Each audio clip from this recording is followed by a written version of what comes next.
Hi, my name is Mike Figueredo, and I want to welcome you to my brand new project, Dystopian Times. And I am really happy to have you here today, and I know what you're thinking. Mike, why are you wearing a backpack? Well, look, I hear that what all the cool kids are doing nowadays is they are wearing holsters to do podcasts, and I don't have that. However, I am packing heat. As you can see here, a curd is a curd. I do have my PSVR gun. This is going to have to suffice because that is everything that I have. And during the apocalypse, you can't take any chances. You have to pack heat. So this show basically is going to be about us coping with the fact that we live in a late stage capitalist dystopian hellscape. And we'll talk about the good stories, the bad stories together, and sometimes we'll just laugh together at the stupidity of others. It's going to be a variety show, and it will be live every single Wednesday at 6 p.m. PST. So without further ado, I think it's time for me to introduce my first guest. So let's go ahead and let's bring him in. Oh no, Sam Cedar! Well, this is a fucking nightmare. I was not expecting this.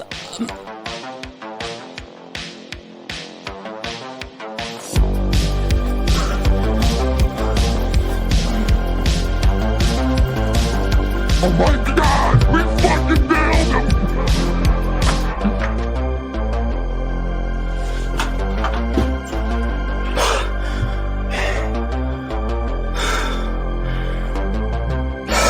I think I lost him. I don't see him. So, since we're safe here, we're going to have to broadcast the Dystopian Times from this studio where I'm safe from Sam Cedar. So, having said that, welcome to Dystopian Times. For centuries, capitalists ruled the world. They crafted a dystopian hellscape and commodified everything. Life, democracy, even the planet. Facing extinction, a rebel group emerged to challenge the capitalists. The online left, a group of deviants, zoomers, and millennial misfits devoted to shitposting their way to a better world, one tweet at a time. Will they put aside their hatred of one another to defeat their capitalist common enemy?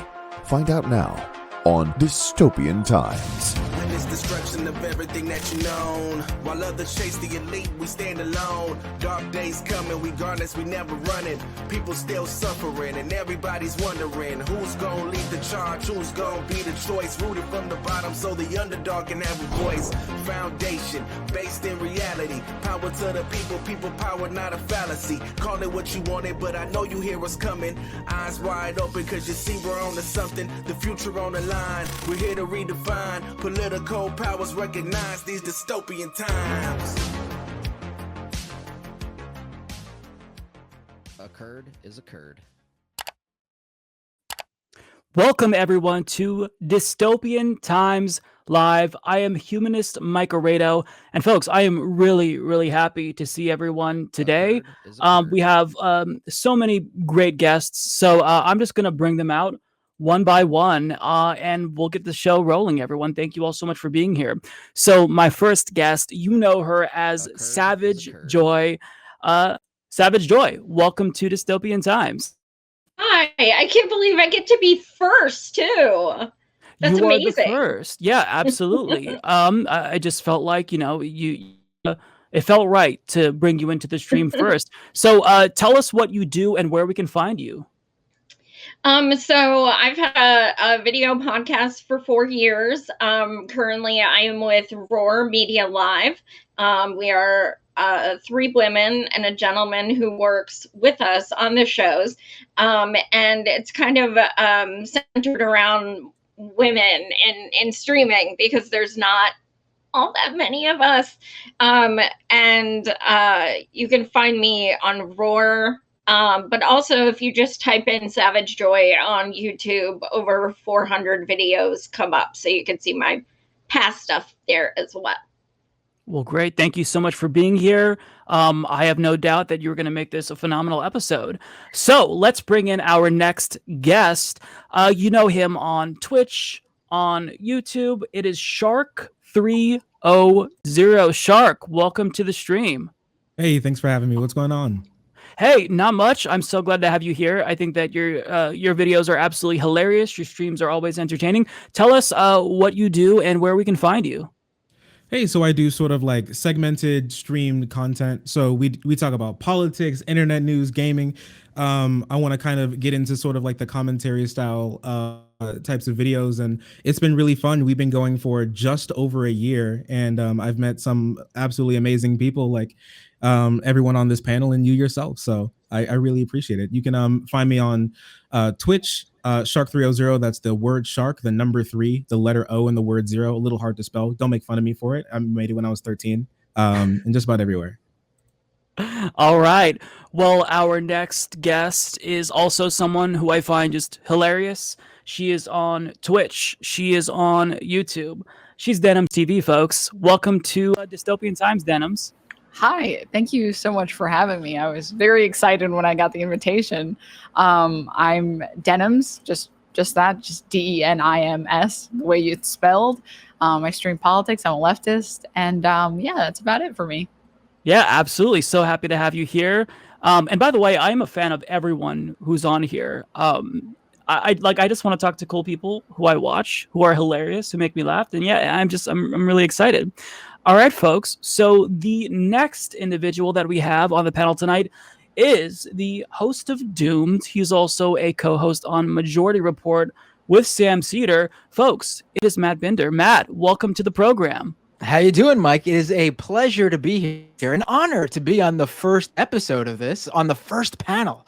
Yes. And also, I have to say, after this week's events, it seems like a lucky timing as well. Yeah, you know what? And on the agenda is, something that might interest everyone that I think you might have a little bit of insight into.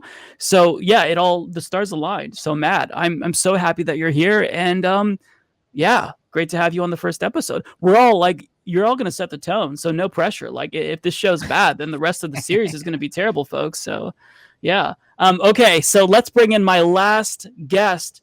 You know him on Twitch. Every single Friday, he hosts the Hippy Dippy Roundtable. He brought me on last week, and it was, I guess, a train wreck, but it was so much fun. Folks, you know who this is. It's DylanBurnsTV. Dylan, welcome.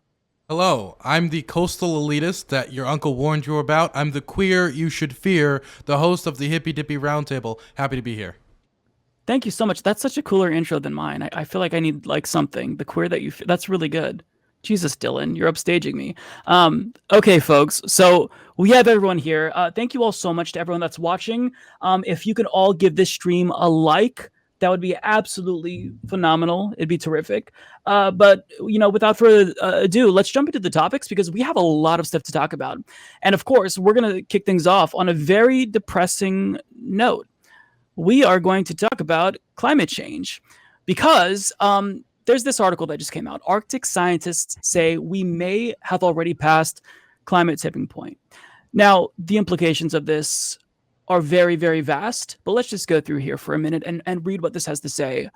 After the largest expedition ever to the North Pole, researchers say Arctic ice is receding faster than ever before, and that we may have already passed the point of no return on global heating. The expedition's leader, Marcus Rex, presented the team's findings on Tuesday, and he says there are several tipping points in the climate system which lead to irreversible sudden changes, which are triggered when the planet reaches a certain temperature.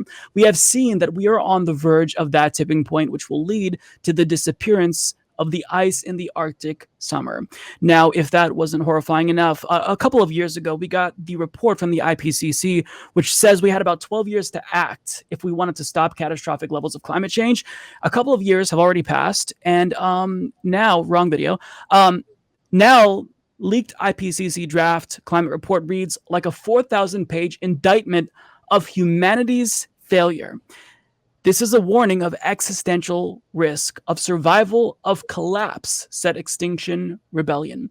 Now, for more on this, Andrea Germano, staff writer of Common Dreams, explains Agence France Presse reported Monday on the contents of a leaked draft of a United Nations Intergovernmental Climate Panel report, which warned that devastating effects of a warming world are set to hit far sooner than previously thought, with impacts including an additional tens of millions of people facing hunger by 2050. We're all going to be alive by then. We're all going to see the shit show. Now, we're not going to get too deep into this, but I do want to get the reaction from the panel here, because this is obviously worrying. And I mean, the show's called Dystopian Time, so we're starting out diving headfirst into the pile of shit. So, Dylan, as a young man who, in your golden years, where you in theory should be retiring, you're going to be seeing climate apocalypse. Do you have any optimism left in you, or do you feel as if we are headed straight off a cliff as a species? Well, as a young lad, obviously it concerns me. I can't be one of the people who I'm 92 years old. I lived through these wonderful car manufacturing industries and having a wonderful union on my back. I'm not going to be able to live through that reality.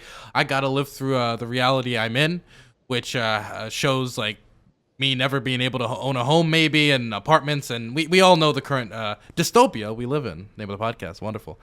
But, yeah, nice plug there. Yeah, wonderful. See, I know how to host. But the thing is, it's really when you look at it, I can't, whether or not it's gonna happen or not, I'd rather go down fighting. I'd rather have that be humanity's story. Let's say we're fucked. Let's just assume right now that we're fucked anyway, right?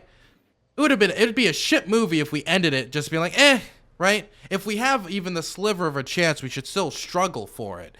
Because even the thing is, this person, as said in the article, there's multiple tipping points. So it's we passed the first tipping point. Oh God, that's terrible. The solution isn't, well, okay, let's jump off all the tipping points. It's like breaking one leg. It's well, let's bring all three of our other limbs and gut ourselves publicly in the square. So I would say that whether or not we've passed the tipping point, even though of course I hope we haven't, we should of course do everything we can to avoid crossing the other tipping points. Sadly, there's multiple economic and geopolitical advantages to multiple nations and politicians to not do it. The Russians, of course, want us to continue to be reliant on oil and natural gas because that props up the entirety of the economy that is kept in a backwater. The United States has two parties which still take large amounts of donations from oil and gas companies which want to continue their reign in the United States, and multiple politicians who still deny climate change. Our last president of the United States, the most powerful person on the planet, denied climate change was even real. And then the Chinese economy and the Chinese nation still has a lot of growing to do in their eyes, and by the time they would go off of coal in their projections, it would be 2050. Which we would still go past multiple more tipping points. So every major geopolitical force has multiple incentives to literally do nothing because they can't see 20, 30, 40 years down the line. Sadly, the biggest motivation I see in the United States right now for us to actually address climate change is that we're seeing more reports every day on how this could actually affect our military effectiveness. And it's sad that it could take that to actually make us act. Yeah. And whatever makes us act is good. But I like the thing that you said about basically, if we're going to go down, we should go down fighting. On that note, Denims, what do you think ultimately is going to happen? Do you believe that we're going to see a Green New Deal within the next 10 years? Give us your thoughts on this situation, because I feel like I've kind of embraced the black pill, or I've taken the black pill, and I am a bit of a doomer. What are your thoughts on this? If you can give me some optimism, that would be much appreciated. So I really want to believe that we can push for policies that eventually, maybe remove us from the hellscape that we are currently barreling towards. And I know you prepared another segment with Dave Rubin and Michael Knowles, and that's truly the epitome of intelligence online. It really sent me to watch. And I think we'll do it despite all of the rightoid misinformation. The right wingers see articles like this, and then immediately they think oh, this is the 10th time they've said it's going to be over for us. And they don't really understand what these reports actually mean and how there are maybe multiple tipping points that cause irreversible damage. And after that point, you can't go any further. And so it's frustrating that exists, but I'm really happy with the amount of leftists online that are making videos, making content, and maybe pushing people away from these ideas. And the more people we push away from these ideas, the more people we get in favor of voting Democrats, voting people who actually support things like the Green New Deal. So I have my fingers crossed. I'm going to believe because I'd rather believe than not believe. Hey, I'll take it. A little bit of copium. No, and that's a great point. I will say that the urgency, like how bad the situation is and how we need to address it yesterday, I do feel as if there has been a bit of a paradigm shift. And really, I started to notice this with the IPCC report.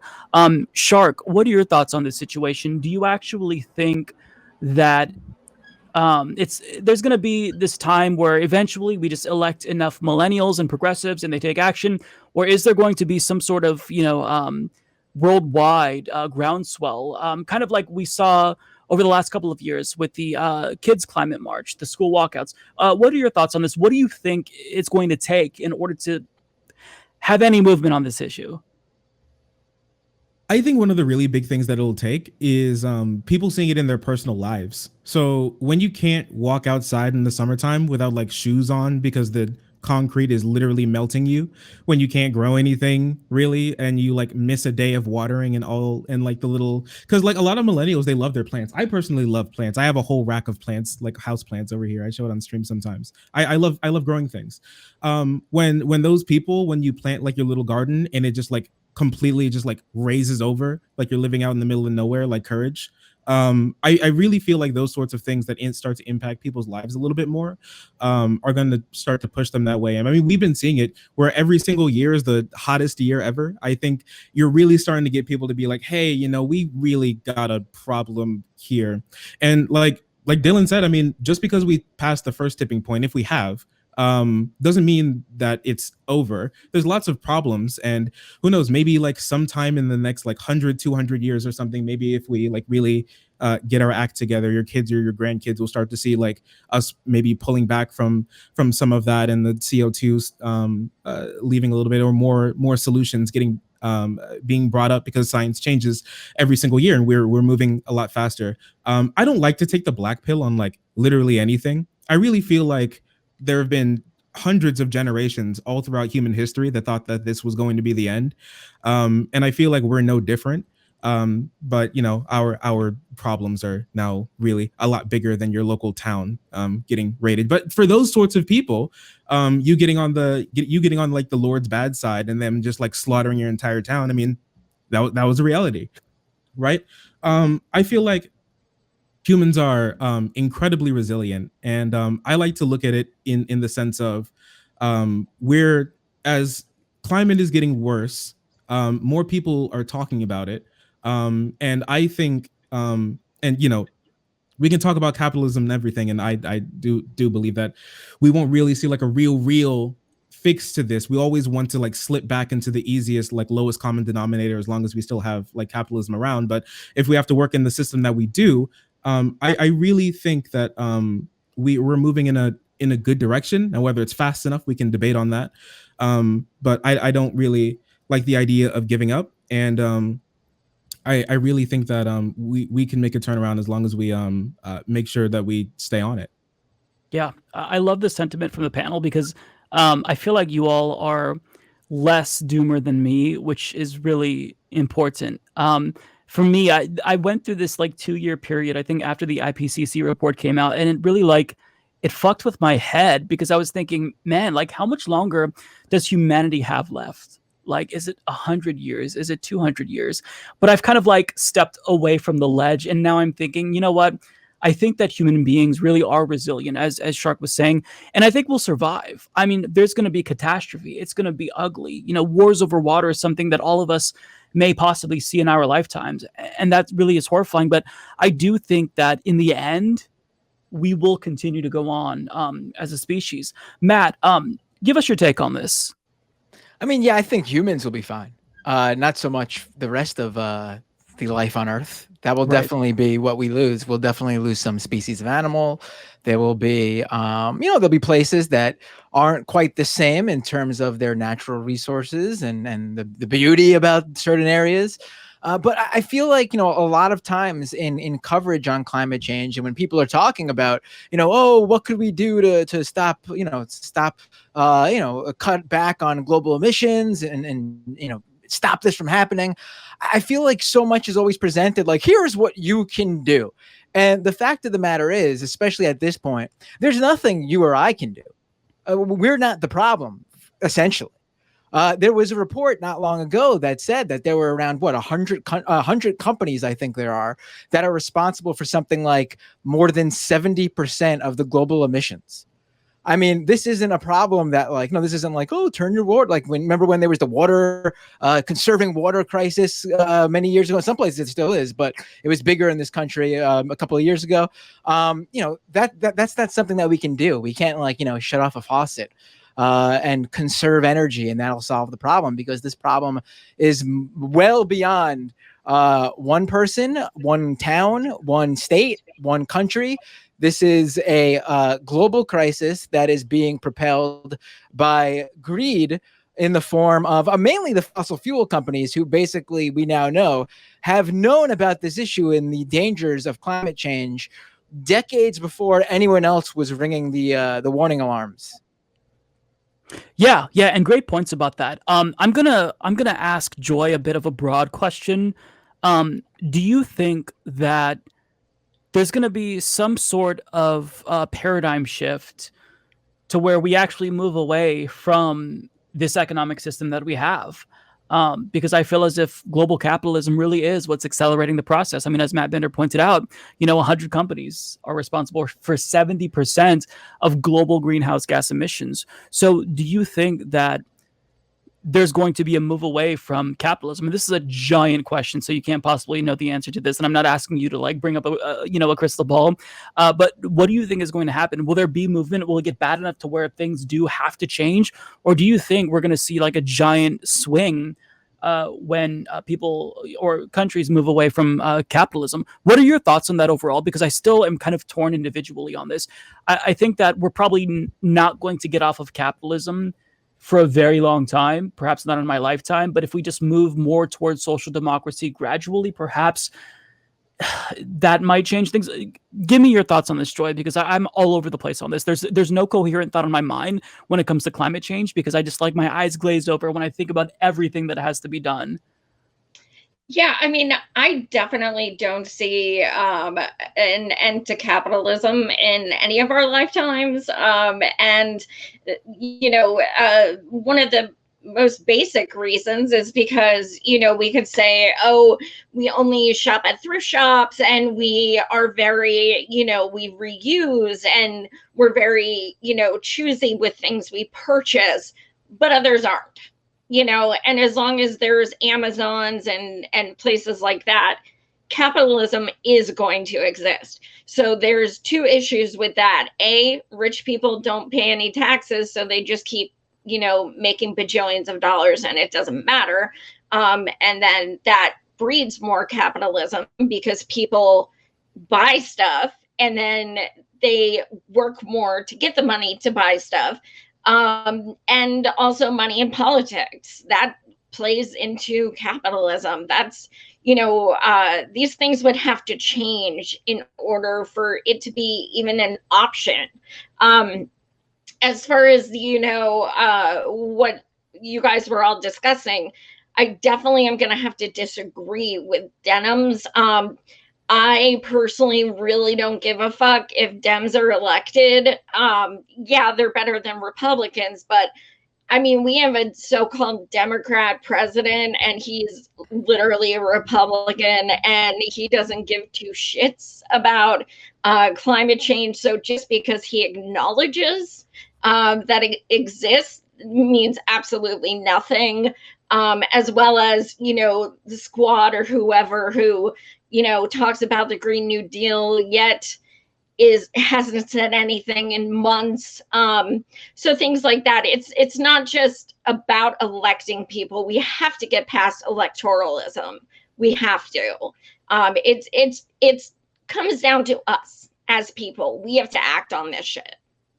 I feel like, Joy, you've also taken the black pill. Is that correct? Am I the only, or am I the only one to take the black pill? Joy, so it was kind of a curse to begin with. But, yeah, I feel like your name is Joy, but you took the black pill. Come on. I haven't necessarily. However, I do kind of sometimes do the no expectations, no disappointments. I just keep it real. If you put your faith into electoralism, politicians, things like that, you're going to have a rough fucking time because we only have each other. Like as you know, hippie as it sounds or whatever, we not me us. Like this is, you know, it's up to us. It's not up to people in suits in DC. You can't count on them. Right. It's not up to them. But I mean, you said, you know, it's up to us. What do you suggest we do about climate change that doesn't involve government intervention in some way?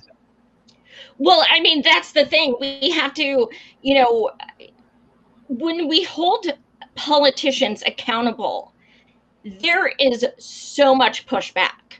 Like, it is like, how dare you say that? You know, no, we need to hold politicians accountable, period. They're not celebrities, like whatever. We need to hold them accountable. We need to call their office. We need to do strikes, like impromptu and things. A lot of people are not activists. They're not. So we need to create more. I absolutely agree with that people need to get more active. But who do you think is going to be more responsive to those phone calls, a Democrat or a Republican?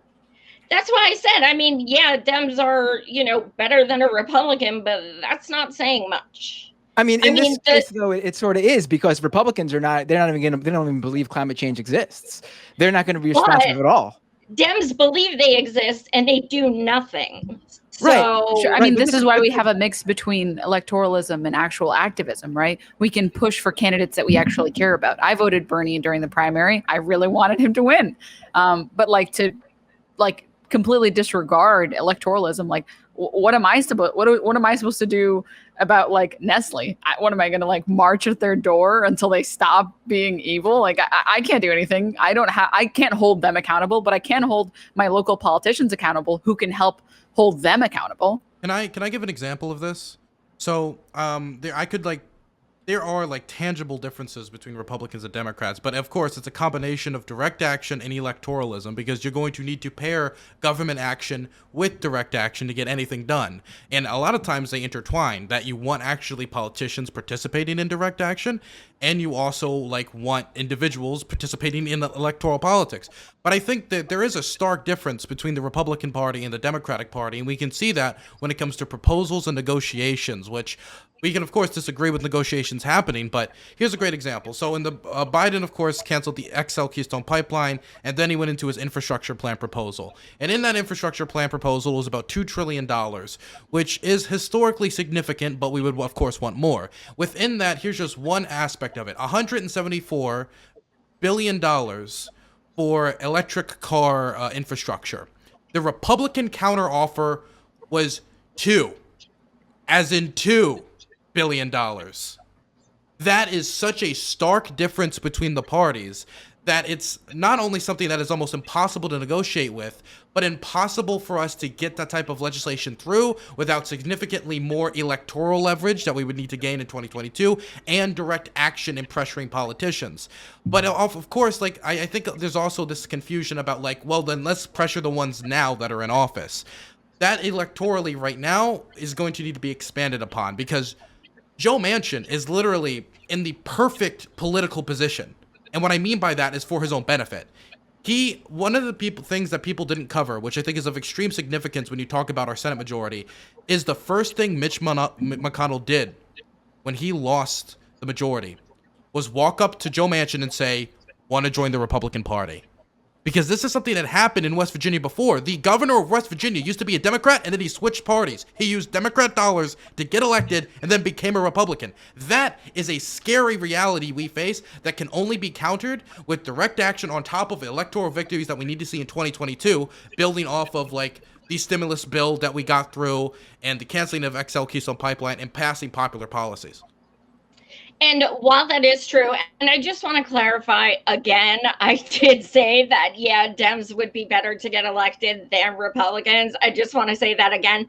But, you know, to your point, also, the thing is, yes, Biden did that. And yes, it is such an improvement. However, he also has people in his cabinet who are complete oil shills and completely, you know,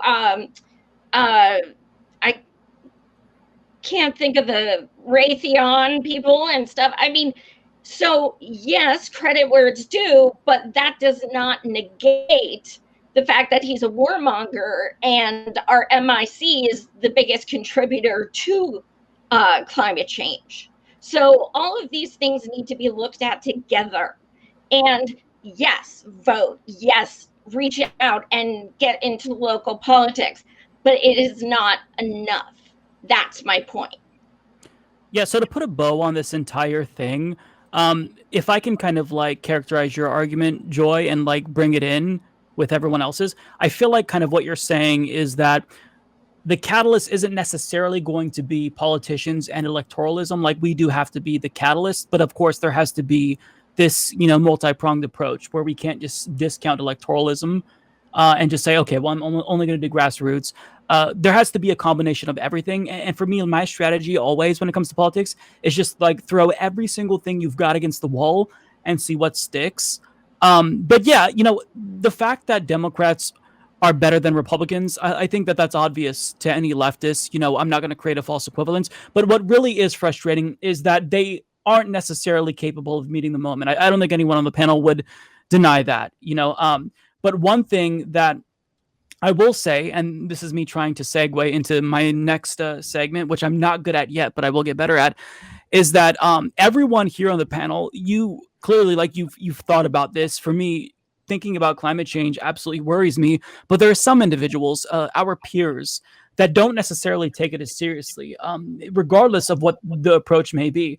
And I am, of course, talking about Rave Dubin, Michael Knowles. So, folks, before we get to that, I am going to play a little bit of an intro because we're bringing back an old segment that only, I think, like the longtime viewers of the Humanist Report will recognize.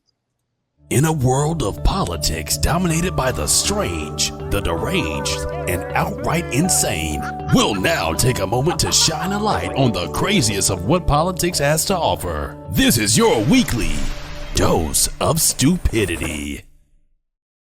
And bringing us the stupid this week is Michael Knowles of the Daily Wire. Now, this is a conversation that they're going to have about climate change. And if you survive this and your head doesn't pop off your shoulders, then you are truly a remarkable human being. So let's watch together, folks. Climate change is an existential threat to the human race. Man. Done. Yeah, it's not. And even if it was, we'll get off this rock. We'll figure something else out. We'll figure it out, man. Just stop whining about it. It's just so boring. I saw Deep Impact. A couple people survived. Come on. You know, what happened to Bruce Willis at the end of Armageddon? I don't remember, but I think he lived. Or at least Affleck lived, right? Yeah. They are so intelligent. For the record, Bruce Willis dies at the end of Armageddon. He dies. The Wall-E It's been a while. Really good. I mean, there's a reason that Aerosmith song blew up during the 90s, and it's because Bruce Willis dying during that movie while it was playing in the background while he's crying while Liv Tyler, excuse me, is crying as he's left on the asteroid to die. Yeah. Now, before we lay into them, I actually want to defend them. I have a list of 5 things. I came prepared, Mike. I came prepared. I love it. A list of 5 things that show that maybe, you know, they got a point. Number 1, if climate change happens and the water rises, then maybe the islands will get so small that Steven Crowder literally will not be able to physically avoid Sam Cedar. And then they'll have to debate. That's the first point.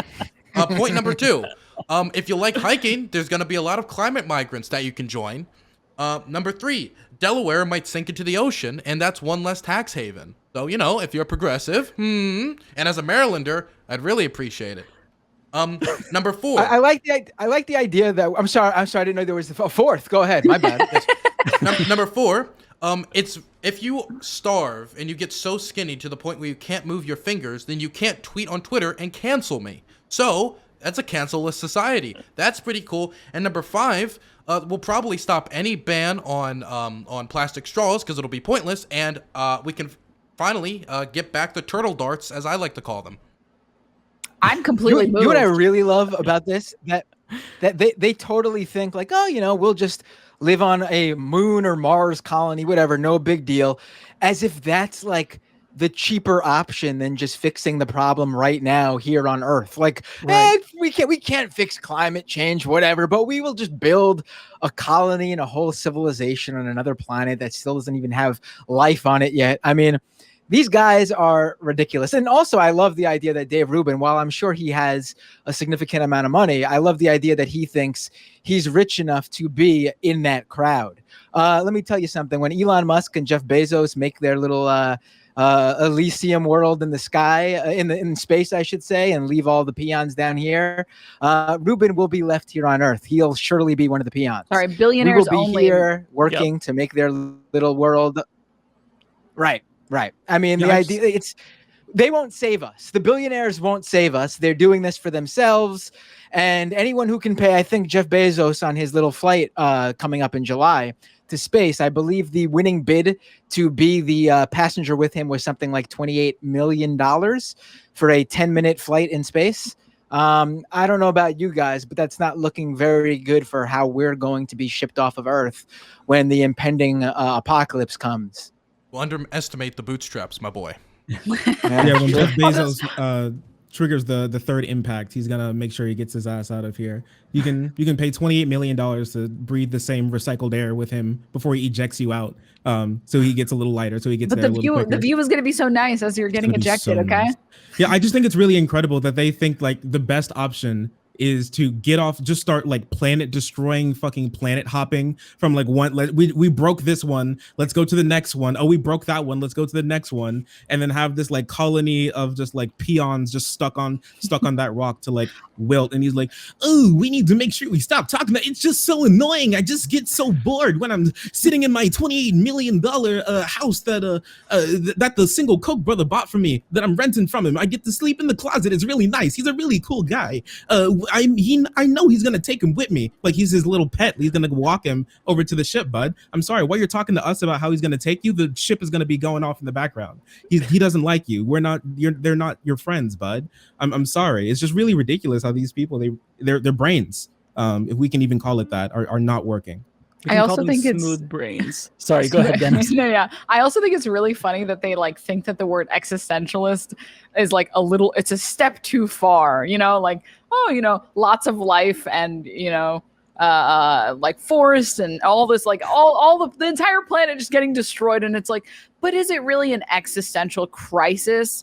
That seems like you're using harsh words. It like rings as like the same thing when like conservatives will say like actually bigoted stuff, and then you'll be like, you're kind of a bigot, and they're like, whoa, that's such harmful language. And it's like, well, that's just the correct language to describe this. So I don't know why this is why you feel this way about this. Yeah, we all know that Twitter censorship is more existential crisis to the human population than climate change. So thank you, Shark. Somebody had to say it. I agree. Let's be honest with ourselves, okay? Dylan? Joy hasn't gotten to talk yet. I didn't want to talk unless... Oh no, go. I'm still like... Just think, okay, letting the gears turn. I got you. So here's something that I always thought about. So as somebody who's like, I'm very interested in foreign policy. The amount of climate migrants that we're going to have is going to be astronomical, right?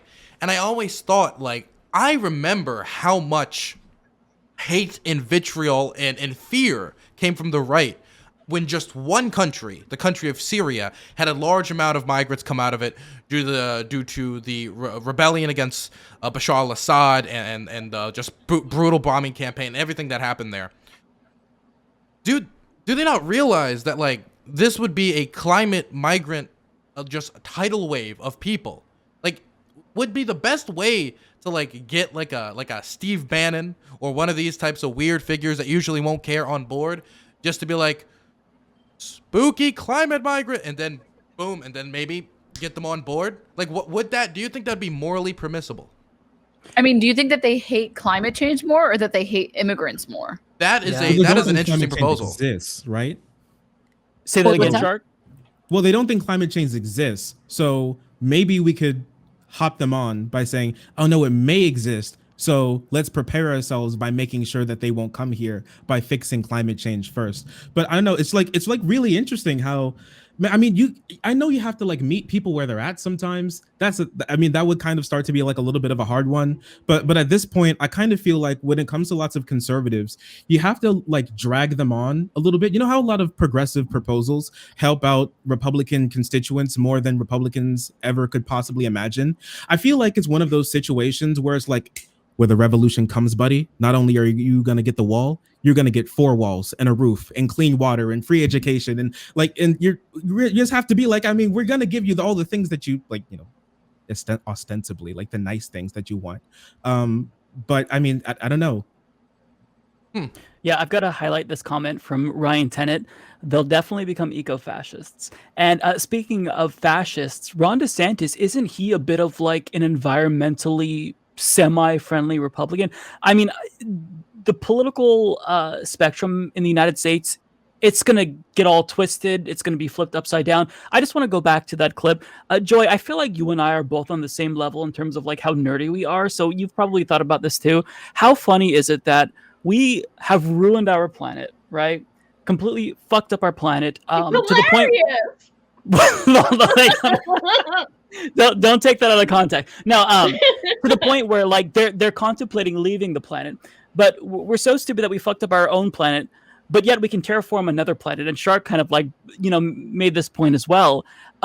This logic is nonsensical. If we can't fix our planet and terraform this planet, what makes them think we're going to terraform Mars? So Joy, make your piece on this, because I know you have a lot to say about that clip.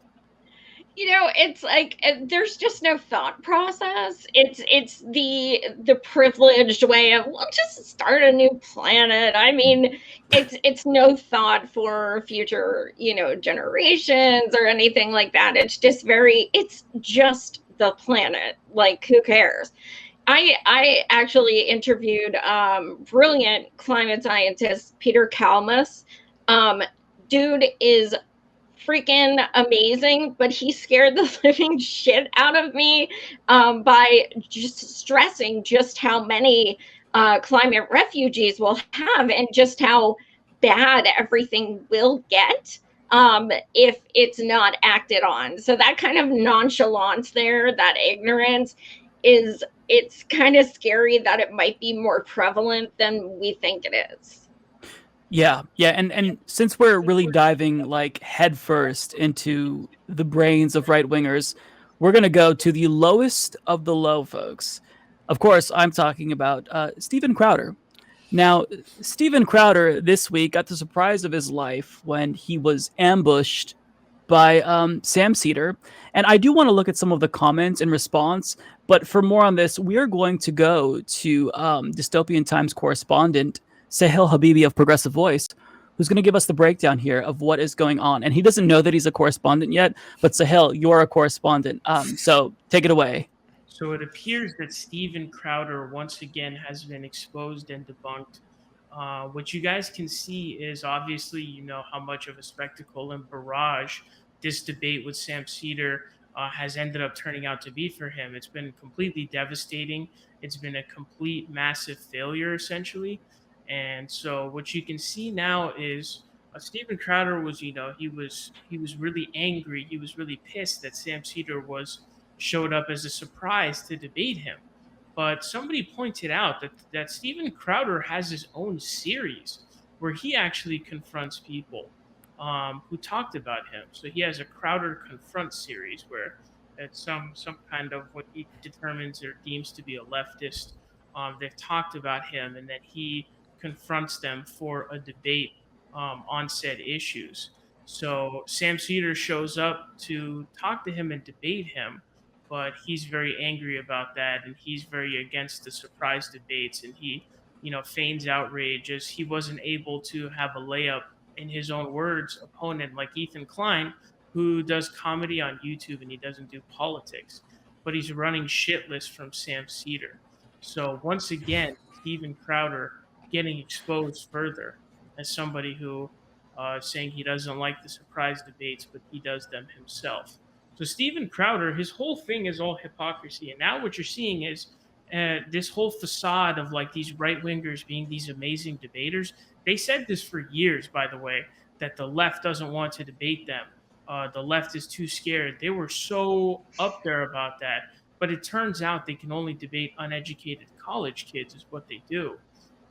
That's exactly what they do. And so that's what he made his whole career off of. Those are the ones that you see in the Change My Mind videos.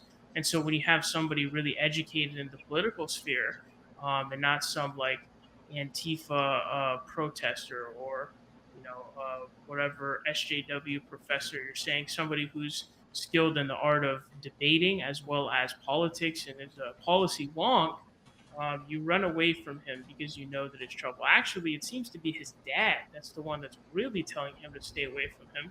Okay, we'll stop it right there because I do want to get to the comments here. And by the way, everything that Sahil is saying is totally correct. Subscribe to Progressive Voice if you're not already subscribed. I don't know what you're doing with your life. Shout out to Sahil. But I have to point out, like, I'm not a debater, right? I don't really do this. I'm basically a beta male cuck, as the right might say. And I'm not sure if you're all familiar with Styx Hexenhammer 666. So he backed out of a debate with me on 3 different occasions. And the same excuse that he used is the same excuse that Steven Crowder used against Sam Cedar. Oh, your audience isn't big enough. And it's like I ended up having this show all of the DMs, which confirm him saying, oh, this is going to be a great matchup. It's going to be so cool. I just think that like they only want to debate college kids, as Sahil pointed out. But I've got to look through this here. So basically, Steven Crowder is trying to spin this as it's not necessarily him that got embarrassed. It's actually Ethan of H3. You can't say that Sam was embarrassed because Sam absolutely objectively was not embarrassed. But it's Ethan Klein of H3 who's the coward. So look at this title here: the greatest self-own. H3 wrecks himself, brags about it. So he did change the pinned comment. At first, he was calling Ethan Klein a coward, and then a lot of people responded to saying, oh, actually, you're the coward, so he changed it. But I just want to go through some of these comments before we discuss, and I feel like Matt probably has some insight that he can give us. So first of all, this comment here, 20,000 likes. Looks like someone's father wasn't around to teach them how to be a man. I mean, it's beautiful. He literally showed himself getting up and checking if the other guy was loved. And he admitted this. Like, I feel like I hate Steven Crowder. He's a terrible human being. He's a homophobe. He's a transphobe. And like, he is scum of the earth. But even I felt bad, like seeing how embarrassed he was. Like, this is like the definition of cringe. Gus says, I can't believe he hit his face from the camera. I cringed so hard I couldn't feel my face. And that's like, that describes me. It's that secondhand embarrassment that's like quintessential cringe. So am I the only one that wanted to see the debate? I would have loved to see the debate. If and we'll stop that with the comments there. Here's my take on this. It wouldn't have been as bad for Crowder if he just like stayed and debated. The fact that he ran away made it so much more worse. And this whole debate me bro culture is slowly but surely falling apart. Matt, please give us the juicy tidbits that we missed. Well, I think honestly, most of it is public now. I think Sam went through the whole story on his show about how it went down. You know, if you don't know, here's a quick summary. Basically, Sam was scheduled to debate Crowder at a Politicon a couple of years ago. Once Crowder found out that Sam was who he was going to debate, he pulled out of the event. On a recorded call that Sam has aired, Politicon's one of Politicon's bookers have gone on the record to say that Crowder's dad pulled him out once they found out he would be debating Sam Cedar. So Sam has pursued this like one would do once finding this out, right? I mean, if anything, it makes for good content that someone is literally running scared from you. And then, you know, this came up with Ethan of H3H3. His producer apparently is a fan and told the story that I just told you guys on their show.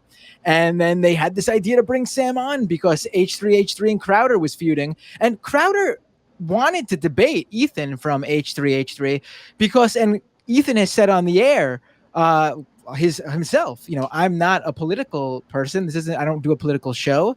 I just had some thoughts about the CDC and COVID. And that's what Steven Crowder was so mad about. And Crowder even called it a layup to his face. Like, this was going to be an easy debate. I was just going to destroy you, Ethan. And so Crowder ran away from this tells you everything you need to know about, like you said, the debate me bros. Their house of cards is falling apart when someone with some sort of skill and knowledge of the issues wants to discuss it with them. Because, and here's the thing too, you know that if Crowder stayed there and actually debated Sam, like, you know, his audience would have been able to spin it much easier. You know what I mean? Like, Crowder would have been better off, even if he lost the debate to anyone who, you know, has a unbiased mind. His crowd still would have looked at it as a win because they've already used to his talking points. They would view them as the winning view. But, you know, he couldn't even do that. Like, he was that scared to be called out by Sam. It's just bizarre that he would do that. I think that's really weird, but I mean, I guess it just shows you just they just are afraid of what would happen to their audience. We know for a fact. What was that about? Did you see the Mug Club member calling into Sam's show and saying, like, I really wanted to see him debate you? Like, you can't prime your audience for multiple years to debate people and then, like, just turn down, like, obvious debates that you said were going to be easy.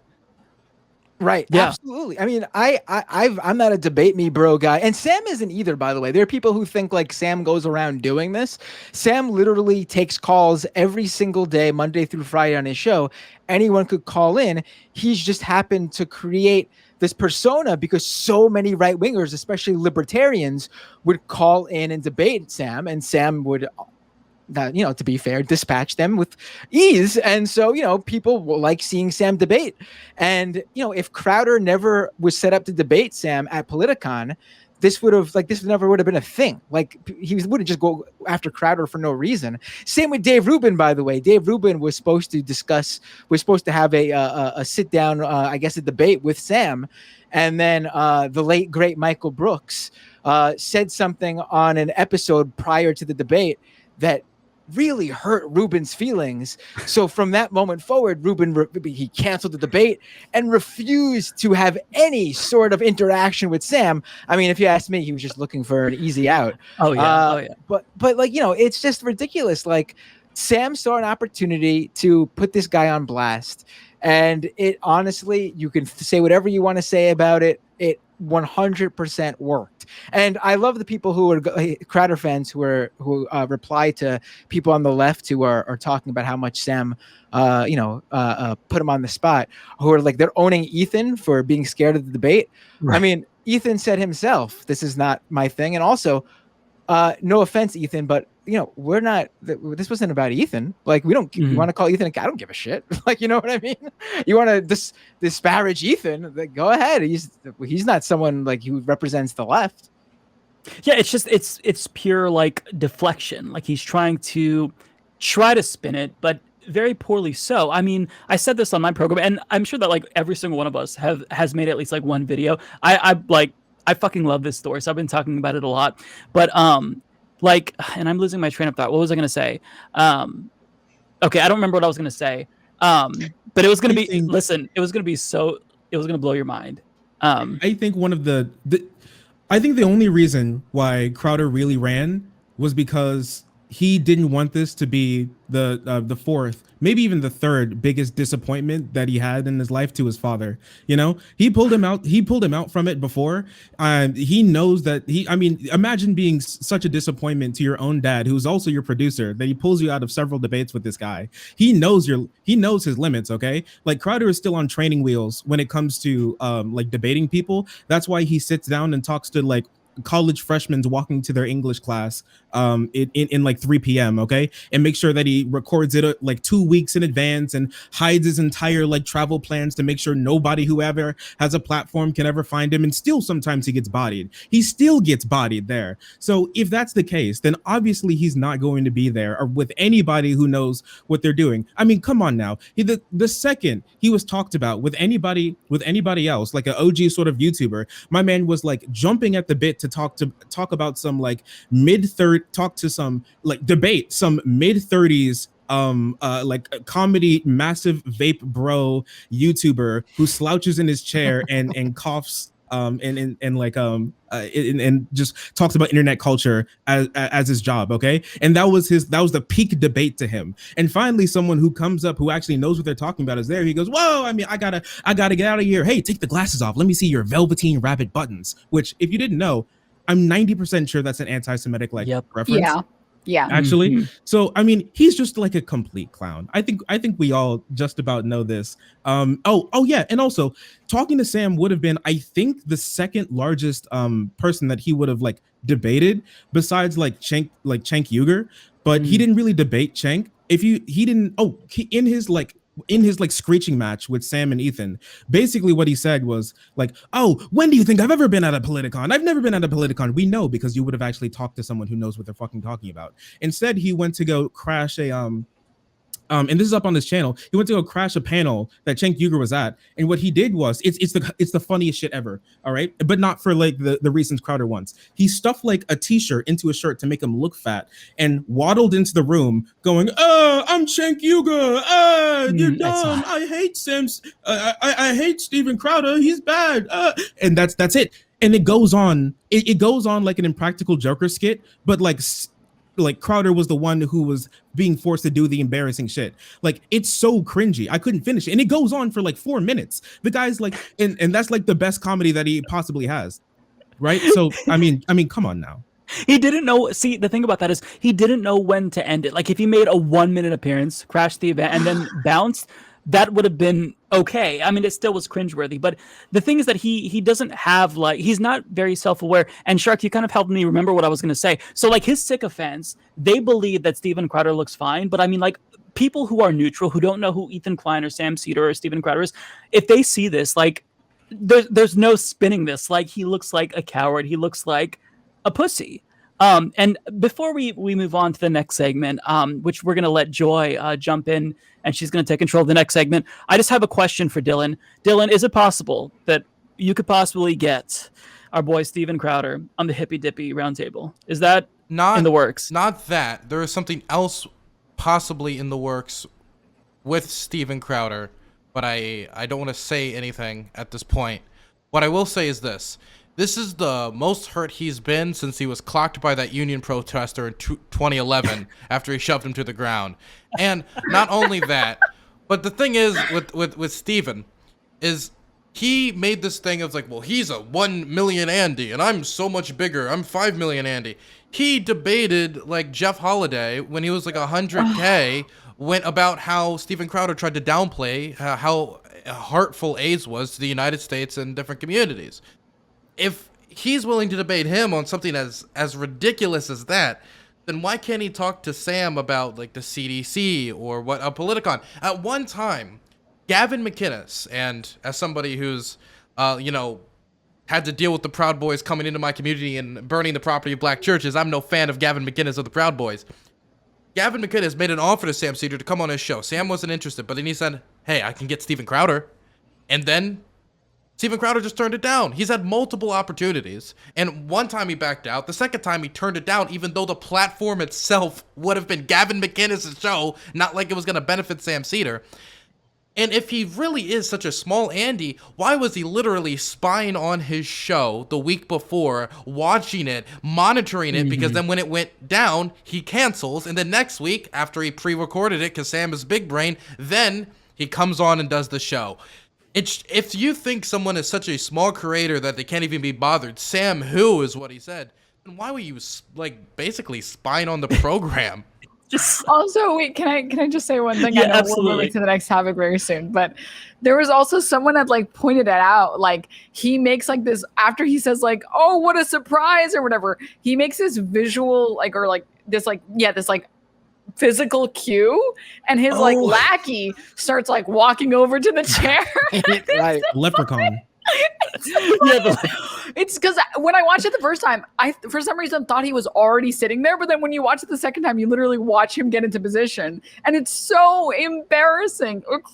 He couldn't even have the camera on him for 3 minutes. The camera was off him. I can only imagine he was over there just like, he's live on the show. Oh God! I can just I'm imagine. like 90%. So what he does before the show is that what he tells his lackeys to do the sound check. He goes to sit in another chair and he opens his phone and he's watching his phone the entire time. I'm 100% sure he's watching Sam's show to make sure that he's going live. And the second he did, he's like, God, he's live. All right, and then he gets out. And then he gets on. Yeah, he's a. Oh my gosh.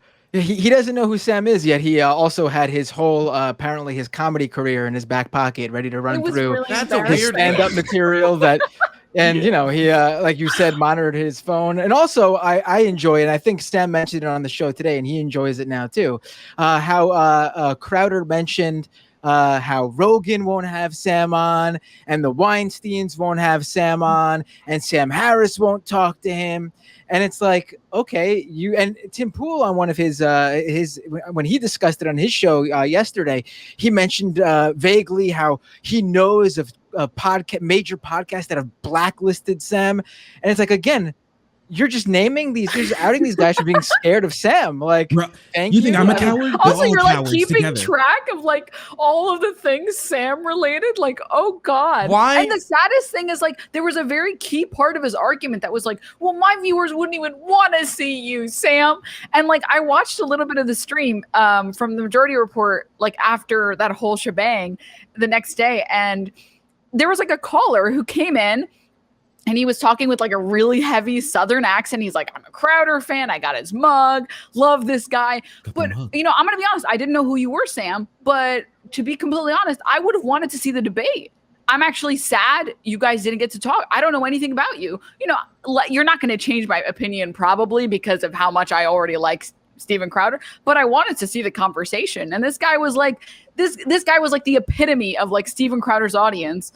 And like Sam's, or sorry, not Sam, Steven Crowder's whole argument is like, no one would want to see you. It's like, right. Well, here's the thing, and you know, I've heard this from people when I was a regular producer there, and I hear it from my show now because on my show I usually cover, you know, right wing movements and you know, conspiracy theories on the right, and people reach out to us and say, you know, we found your videos. We were a Crowder fan, Tim Pool fan, Ben Shapiro fan, whatever. I mean, people were tweeting it out today to explain why it was so important. Like, this isn't just like YouTube drama. People see this stuff, and you know, a lot of people don't have their ideology set out in the same way that, you know, all the people on this show probably do. People just come across these big right-wing channels because they're really big and popular, and they watch it and they enjoy it, and they don't get to see anything else. They don't get to see the other side. Unfortunately, there aren't that many big leftist channels because, to be fair, the outrage machine sells a lot more on the right, and that's not really a thing on the left. And, you know, but when people do come across it, and they've said it to Sam, you know, you've pulled me out of this stuff, and now I'm a left winger, or, you know, if not you solely, like you helped show me other YouTubers. Now I watch Vosh, or I watch Kyle Kalinske, or I watch the Humanist Report, and you know, now I'm in this world instead of that world, and things make a lot more sense. The last thing I'll say about Cower with Crowder is that why would he go after his comedy career? That seems like a weak point for him to start off of, considering that Crowder is literally a failed comedian, while Sam is a voice on Bob's Burgers. No self-awareness. MSNBC correspondent, Bob's Burgers voice actor, and Crowder like dropped his comedy career because he got clowned on by Amy Schumer. Like Amy Schumer. Yes, Amy Schumer. Like Amy Schumer isn't even like the beacon of like comedy either. She's like been outed multiple times for stealing jokes, and this is who defeats you? Like, oh man. And then he's just out of the game. Denims, you said something that was funny to me. You said that like, oh, the second time I watched it, because you implied that you did like what I did, that like I picked this fucker apart like 3 different times, like frame by frame, like. So I watched it a first time, and then I saw Crowder went live, and he watched it, and then I saw Sam went live, the Majority Report went live, and then I ended up watching it a third time on my stream. It was just like aligned perfectly with my schedule, and I was like, I guess we're watching this again. Yep. Yep. Sorry, Matt. I'll let you get the last word on this because no, this is kind of like this is your territory because you're on Majority Report. So I'll let you close this out. I was just going to say, to be fair to Crowder's career, he was a voice on the hit children's show Arthur. Oh, right. Wait, who was the he? Brain. Yeah, he's Brain. Oh, wow. Yeah. And also, interestingly how do you even peak after that? That was like his peak. Interestingly enough, too, I don't know if this is why he kept mentioning Velveteen Rabbit Eyes, but someone pointed out to me on his IMDb profile, in 2009, he played a small role in literally the movie Velveteen Rabbit. I don't know. Really weird. What a full circle that would be, right? Jeez, I'm going to have to do even more research. I feel like this conversation is going to make me go further down the rabbit hole. Okay, so let's go on to the next segment. So coming up, we have a really big event. This is the Medicare for All March taking place on July 24th. So there's going to be marches across the country. Hopefully the locations are popping up, but I'll try to bring it up. Joy, can you tell us what is going on here, where it's happening, and how we can get involved and take place? Yeah, so we started with one march in DC, and now we are at 28 marches nationally, with more being added. You can find the locations at M4A.org. I'll be the MC at the DC one. Our keynote is Marianne Williamson. We have Lee Camp. We have Margaret Flowers. We have a bunch of cool people. LA, Ron Placone, Graham Elwood will be in Hawaii. So we have incredible, maybe a girl is the MC in LA. So we have incredible people coming out to support this. It's actually 1 month from tomorrow, July 24th. So I'm actually helping organize all of them. So I'm kind of going bananas, but that's a lot of work. It is, but it's very rewarding. It's I've organized probably over 30, actions in the past 6 years, but this is my first event I'm doing since I went blind. So this is very special to me, and it's like I get to prove to myself I can still do this. Like I can still actually contribute to and do what I want to do. So yeah, July 24th, we have so many locations. And then our Twitter is at M4A.all. That's incredible. And I have the locations on the screen here. I believe that this is not the updated list. The link didn't work for me there. But so the website is m4m4all.org, something that I think is really, really cool. I love that this is taking place. And I feel kind of like since it's happening in July, which is my birthday month, people are trying to fight for Medicare for All as my birthday present, which would be really great. So if you want to get involved. It's actually Medicare's birthday as well. Is it really? Yeah. Oh, well, they're a little bit older than I am. Medicare is older than I am. Yeah. And just to kind of add to this, so before the pandemic, there was a study that came out, I think it was from Princeton University, I'm not entirely sure, but it showed that 68,000 people per year were dying because they didn't have health care. And I don't necessarily know if they're disaggregating like between people who just don't have insurance or people who had insurance, but they were underinsured. And so now after the pandemic, or during the pandemic, I should say, I can't imagine how much worse it's gotten. And I've spoken about this before as well on Twitter, that after my dad died, I don't know if my mom's gotten one lately, but she'll receive these bills for like ambulance rides, for hospital stays for my dad after he's been dead over a year. And it's so like the system in America is so bizarre the way it's set up. It's violent. It's literally violent. And I also want to point everyone to a video from the New York Times. I talked about this on the Humanist Report, actually, where they basically talked to folks from Canada, from Australia, and it was maddening to see their reactions to how dysfunctional the American healthcare system is. And so since we have this topic up, does anyone have like a crazy healthcare story? Because one thing that I say on my show is, look, basically, if you live in America and if you've had to sign up for insurance, you have some sort of a story about how confusing it is, how difficult it is to navigate the system. Going through, so I have Obamacare, right? Not necessarily the best in the world. I think I just signed up for the cheapest bronze plan that I can find. But when you look at all of the plans, it's extremely confusing.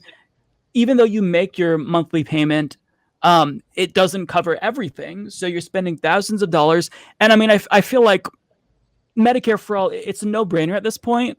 And Jen from I'm blanking on the name of her show, so I'm so sorry, Jen. I want to give you a shout out, but I forgot your show's name. But she basically said, look, at this point, if you don't support Medicare for all, I put you in the same category as like the flat earthers. Like, that's how crazy you are, because there's no debate at this point. Like, it's cheaper overall. It reduces net healthcare spending. It saves lives. Generational change. I don't know why that was so difficult, Jen. I'm so sorry. But I love the point that she made there. It's you're like in the same category as flat earthers.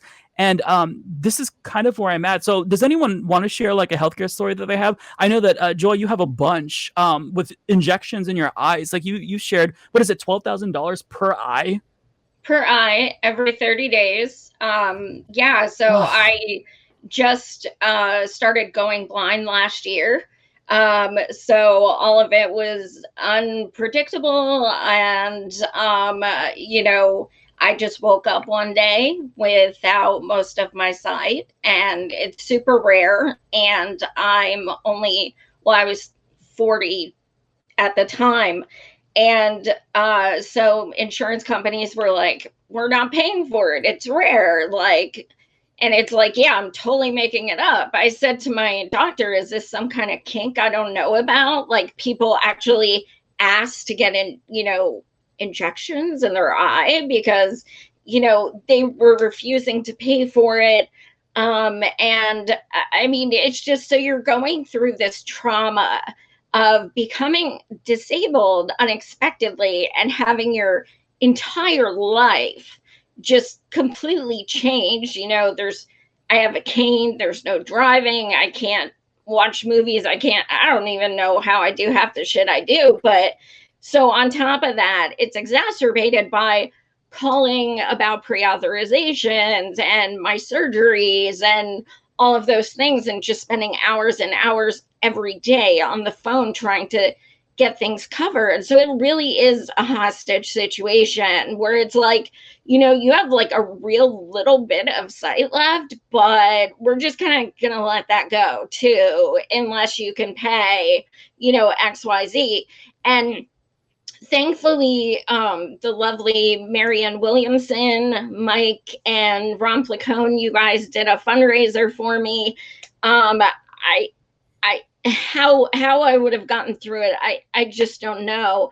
I had to get all blind accessibility equipment and everything. And it's like, Medicare for all would have changed my life. And, I'm sure you'll love this a lot, Matt. But I was the disabled speaker on Force the Vote. And after I gave my speech, and I shared, I said disabled for the first time, and I went public for the first time, I received hundreds of messages from people all over the world just saying, thank you for sharing your story, and this is mine. And I also heard from people in Sweden who get the same damn eye injections for $0. So it was heartwarming to hear from all those people, but it was also like, why the fuck isn't it this easy for like us? But and I digress a bit, but one of our speakers in DC, Dr. Joe Jarvis, he is a conservative. He is speaking. Yeah, he's speaking on behalf of Medicare for all. So if that's not the epitome of how, it's not just a leftist thing, like, doctors want it as well, so it's pretty amazing to see, we have every kind of person speaking at our event. It's nonpartisan. And because of that, we are meeting a lot of Republicans who are totally in favor, because we do see people vote against their best interest quite often. But I think that with, it being talked about more and more, I think that people realize, like, I never needed Medicare for all. I supported it. I fought for it, but I never needed it until last year. So, I mean, yeah, I guess that's dystopian in itself, but like, you don't know if you're going to need it or if someone you love is going to need it. Well, and I'll just say, to your point about Republicans, it's really interesting. So I shared the story on Twitter. It was in 2020. So my mom convinced a Trump supporter to back Bernie Sanders during the primary, and Medicare for all was the issue that she used. So I think that this is like a really interesting gateway into the left, for lack of a better word, right? It sounds nefarious, but like back in 2017, when I was talking about net neutrality quite a bit, I still have a lot of people till this day say, look, I was actually more conservative when I found your channel when you were talking about net neutrality, but I kind of stayed and started to watch some of your other videos, and now I consider myself like a socialist. One person said, oh, now I'm a communist. So they like flew right past me. I'm like, fuck yeah, that's so cool. So I feel like Medicare for all is another issue where there's a lot of opportunities there. And Joy, something you touched on inadvertently, like it infuriated me because you talked about the fundraiser that you did. It's like we shouldn't have to do fundraisers for healthcare for people. And like we all know someone who's had this. So it's just, it is, I think you put it best. It's dystopian. But before we move on, I just want to send a shout out to the Cavernacle here, who's in the chat. And he's from the UK. And yes, yeah, I've had him. He has some several experience times. with universal healthcare. And I've spoken with the Cavernacle, and it's not very scary. So could I, but before we move on, could I touch on one absolutely thing? Sure. So you asked if anybody had any like bad healthcare stories, and I do actually. This one's a little bit sad, but stick with me, okay? So my dad's side of the family, lots of them are in Georgia. My family's originally from New York, but lots of them are in Georgia. My aunt and my grandma lived in the same home. It was like a really small duplex. It wasn't the best place. They lived there for a really long time. I think as long as I've been around, and I'm 22 now, so quite some time. My grandma passed away, and we brought my aunt to live with us for some time. She had some health issues, but the thing is, she never got it touched on because she couldn't afford the health care. And even if she did have the health care, like you said, they wouldn't pay for everything. So she was scared of if something came up, if she ever knew about something, she'd worry about it. She was a very worrisome person. She'd worry about it more and it made the healthcare worse. So just kind of imagine that it doesn't exist until it caught up with us. So we brought it to the house and everything, and we were finally getting her set up on healthcare, finally getting like everything set up. And she was going on for her first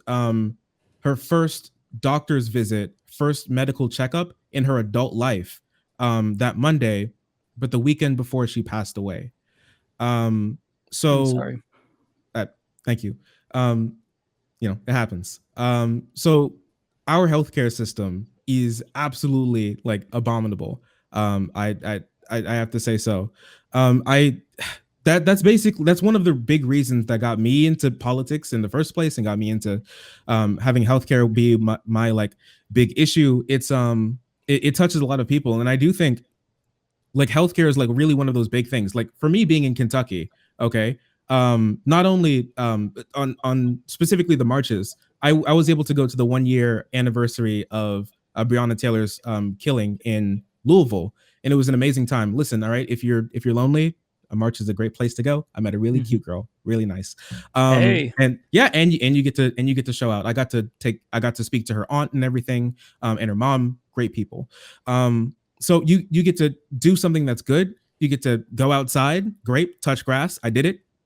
I just really think that it'd be great for everyone to sort of get together behind a movement. And I live right next to West Virginia. One of my friends is actually from West Virginia, and his family is experiencing all the problems that come up with black lung and everything there, like the worst air ever. People just keeling over because of all of the problems with the air pollution there. I think that's one of the really big things that can get people moving, something that really affects them, especially a lot of people in coal country, oil country. Those people get really messed up.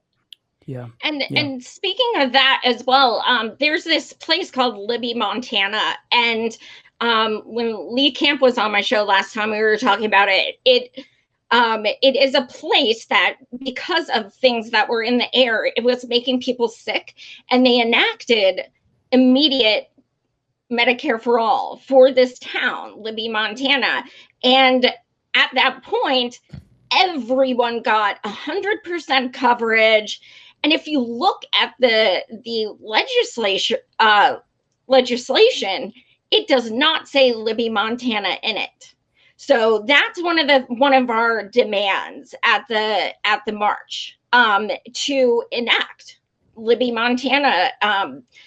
They can enact it for literally our entire country just on that one statute. I mean, we saw actually a countrywide, a nationwide version of that actually with the COVID vaccine. You can get that free of charge. Exactly. Yeah. And it's, I was honestly, like, because we live in the United States, I was actually a little bit worried because I don't know about you all, but they did ask for my insurance card, and thankfully I do have my Obamacare.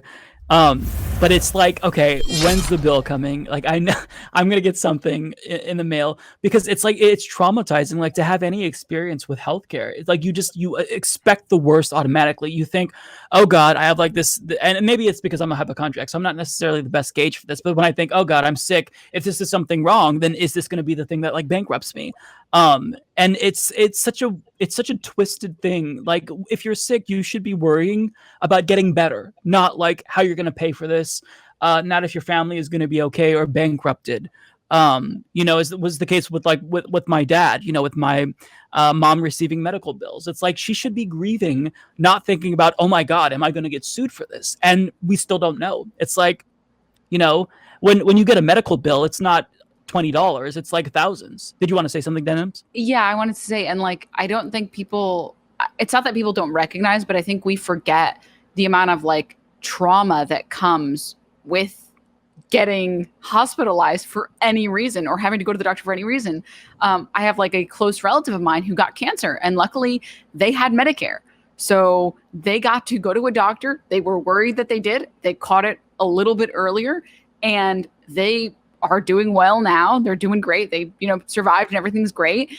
And they don't ever have to worry about the stress of having to pay back literally hundreds of thousands of dollars back into this. And like, I obviously repeatedly spoke to them when they were sick. And that is like the toll it takes on you. The idea that we have to have people go through physical pain, like in this case, it would have been chemo, then go through the mental toll of being like, how the fuck am I going to pay for this? And then also the mental, like, just like the stress of just the mental burden that it is of just feeling sick. Like, I'm sure everyone here knows about like the theory of like spoons. When you're physically sick, you just don't have energy to do things. Your energy is so limited. And like, we look at all this and we're like, yeah, we need to make sure these people pay hundreds of thousands of dollars, despite the fact that we don't have to make them pay this. Like, it's just depressing.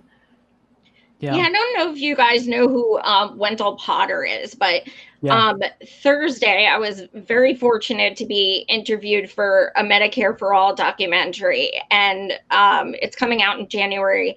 A Los Angeles filmmaker, Kenny Ballantyne, and Wendell Potter was interviewed as well. So I got to watch his interview, and he was the vice president of Cigna, and he became a whistleblower, and he's fucking amazing. Mm-hmm. He's such a badass. Like, he came out with tons of documentation, everything you can think of. He's testified in court numerous times in the Supreme Court. Like, he is the best kind of ally, because what happened was he met someone who lost their daughter because of one of his proposals to not cover her. She was 17 and she had cancer. And because of something he said and he did, she died. And it was at that moment he became a whistleblower and said, fuck this, like, I'm out. So definitely check him out, Wendell Potter. He's a fucking hero. Yeah, I've done segments on his Twitter threads. And since we're talking about losses from healthcare, I just want to point everyone to Amy Valilla's political campaign. She's running for Congress again, and basically she became a Medicare for All activist because her daughter Shalyn died because she didn't have healthcare. So this, I mean, in some way, I feel like everyone has been affected by this, either directly or indirectly. So thank you so much for organizing this, Joy. Once again, this is July 24th. The website is Medicare for All. M4all.org. And Amy Valella will be speaking at our Vegas one. Hey, there you go. There you go. So thank you so much, Joy, for giving us that information. Okay, so folks, I prepared way too much, so we're not going to get to everything. But I do want to get to the things that we definitely have to get to before we leave. So here's what I want to do. Every single week on this program, I really want to take the time to use my platform to showcase another creator, sometimes smaller, sometimes pretty big. But basically, I want to make sure that there's solidarity in this movement. And the way that the right like kind of cross-pollinates and speaks with each other and promotes each other, I want to try to facilitate that. And so this week, I have a creator that I want to feature that I just found out about recently. His content is incredibly entertaining. He's very sharp. I'm going to now showcase his video where he makes his case, and let's take a look.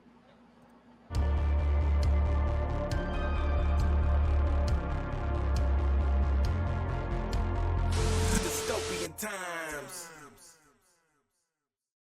All right, so first off, I just want to give a huge thank you to Mike for giving me the platform to shamelessly promote my own content. I think that if leftist media is going to seriously compete with corporate giants, then we're going to need to be constantly engaging in acts of solidarity within each other's communities so that we can effectively build this as a collective project. But with that being said, hi, my name is Mac. I go by Good Politic Guy, mainly on Twitter and YouTube for now, but also soon to be on Twitch, where I'm going to be doing weekend live streams where I game and rant about politics with you guys. But for now, you can find me on my YouTube channel where I upload every single weekday, multiple times a day, where I'm basically just covering the current events, the breaking news of that day from an anti-imperialist and an anti-capitalist perspective. So on any given day, we could be talking about everything from AOC and the squad's strategies that they are deploying or failing to deploy in Congress, to CIA attempts to infiltrate and overthrow governments in South and Central America, to even UFO stories occasionally, and really everything in between.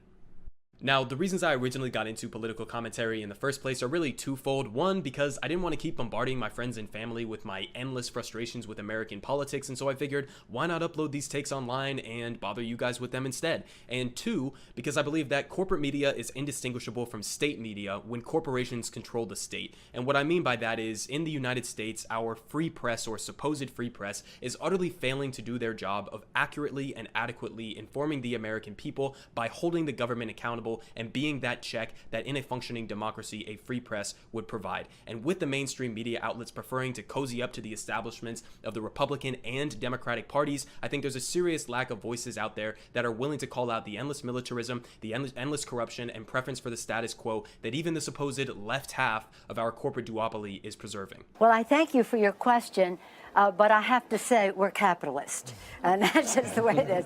And unlike these corporate outlets that pretend to be some perfectly neutral arbiters of truth, as they are actually limiting the scope of debate within the confines of whatever their government agency friends or corporate overlords deem is acceptable, I do not hide my own biases, and so I try to give upfront, clear, honest, and concise analyses with the intention of informing people as to the destructive nature of our global capitalist system, as well as how we can move towards a more sustainable, free, and democratic society. So if any of that seems like it would be appealing to you, then go ahead and check me out at youtube.com/goodpoliticguy, and I appreciate the support.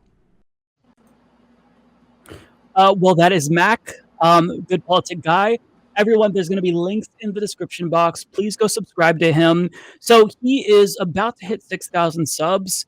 I think we can get him to 10K by the end of July. I think that that's certainly possible. And hey, if you are starting out, it's really hard nowadays to get your foot in the door. But here's what you can do.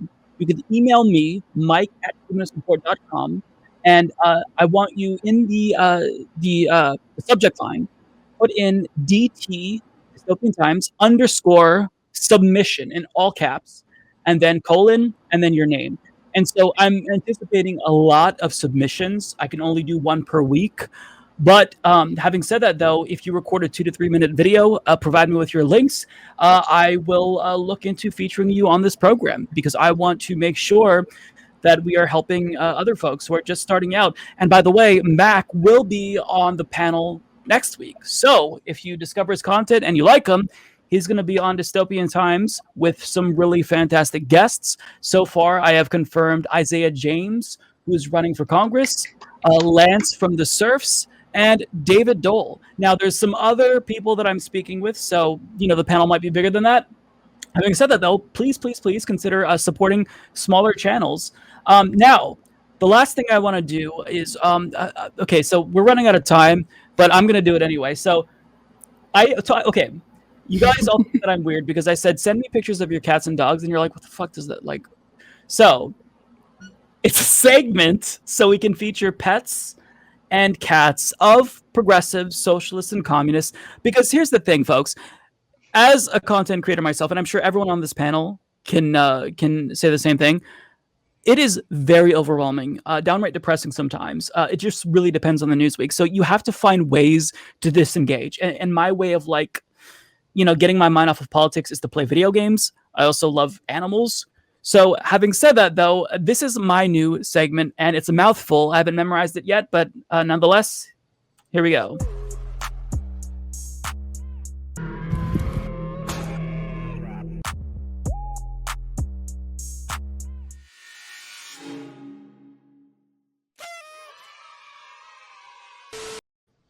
That's right, folks. It is Let's Pretend Like the World Isn't Ending for a Second by distracting ourselves with pictures of cute dogs and cats. I think I still fucked up the name, but the segment's a little bit long. So having said that, let's look at some adorable pictures that were submitted to me. Guess who it is? Guess who the mom or dad is? Say that again. I want to look at them and be like, that looks like it's sharks or something like that. Okay, so people are a little bit weirded out because what is why do you want to see pictures of my cats and dogs? So I submitted my own picture and somebody left a comment that triggered me. So this is me and my cat. I'm reading her the Bernie Sanders book. She she's into this. I've read her Marx before, all 3 volumes of Capital. But the comment was a little bit disparaging of my greasy forehead. Let me see there. So, so this is an adorable pit bull picture. We'll look at that. Unnaturally shiny head. So I don't know if that's me. They're objectively true, right? But or are you talking about the pit bull? It is okay. I get the shine, but I mean, I'm look, folks. I'm trying to create this segment where we look at cat and dog pictures, and you motherfuckers are talking about my greasy forehead. What does it mean, unnaturally? So you Joy? I do know what they mean. Maybe what the people really want is a segment that's like foreheads of the left or something like that. Yeah, we also make pictures of our foreheads. I think it's a beautiful picture. Look, you can't blame anyone else because you decided to wax your forehead, okay? You buffed that shit out before. Yeah, that was. I shouldn't admit well, this. Everyone knows you definitely moisturize, which is good. I do moisturize. I got an ad. Okay, this is how I know that targeted ads are a real thing and they listen to your voice. So I was talking about my greasy forehead, and then I see an ad on TikTok for these wipes you can get, and I did get the wipes. I swear to God, marketing works, and I feel like it is actually working a little bit. But I mean, my face is still look. It's a work in progress. But having said that, I was trying to make this a really adorable segment, and I feel like there's some good submissions. So a false era submitted a picture of this baby pit bull. Oh. So really, really sweet. And then I believe there's some additional pictures. Lots of cat submissions. So we have Pickles. She's an old lady. Absolutely adorable. Love Pickles. Lee Drake sends in my dog Balto, not knowing how to play correctly, so he just snarls. Absolutely adorable. Love the red eye. We have Charlie and Poncho waiting on their margarita order. I mean, these are some bougie dogs, and I love it. They're adorable.